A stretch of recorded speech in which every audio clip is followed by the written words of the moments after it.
कर्म बड़ा या भाग्य? क्या भाग्य बदला जा सकता है? जरूर सुने और पढ़ें।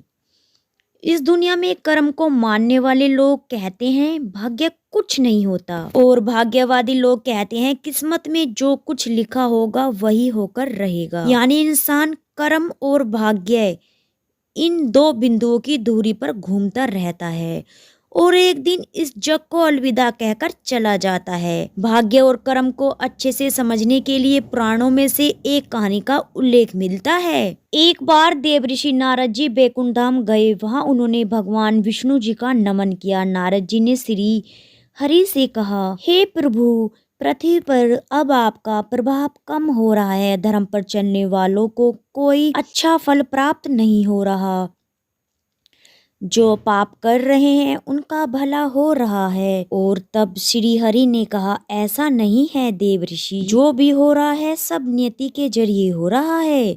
नारद बोले, मैं तो देख कर आ रहा हूँ, पापियों को अच्छा फल मिल रहा है और भला करने वाले, धर्म के रास्ते पर चलने वाले लोगों को बुरा फल मिल रहा है।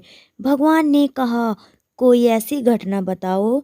नारद जी ने कहा, अभी मैं एक जंगल से आ रहा हूँ। वहाँ एक गाय दलदल में फंसी हुई थी।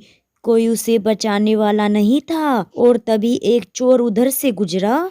गाय को फंसा हुआ देखकर भी नहीं रुका। वह उस पर पैर रखकर दलदल लांघकर निकल गया। आगे जाकर चोर को सोने की मोहरों से भरी एक थैली मिली। थोड़ी देर बाद वहां से एक वृद्ध साधु गुजरा।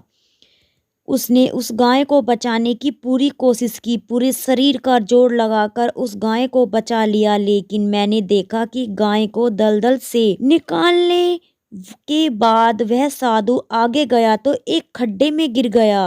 प्रभु बताइए, यह कौन सा न्याय है? नारद जी की बात सुन लेने के बाद प्रभु बोले, यह सही हुआ।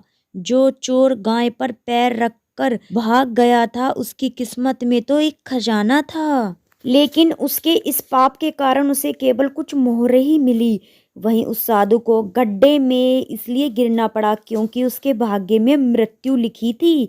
लेकिन गाय को बचाने के कारण उसके पुण्य बढ़ गए और उसकी मृत्यु एक छोटी सी चोट में बदल गई। इंसान के कर्म से उसका भाग्य तय होता है। इंसान को कर्म करते रहना चाहिए क्योंकि कर्म से भाग्य बदला जा सकता है। तो कर्म करते रहिए। कहानी अच्छी लगी है तो चैनल को सब्सक्राइब जरूर कीजिएगा। धन्यवाद।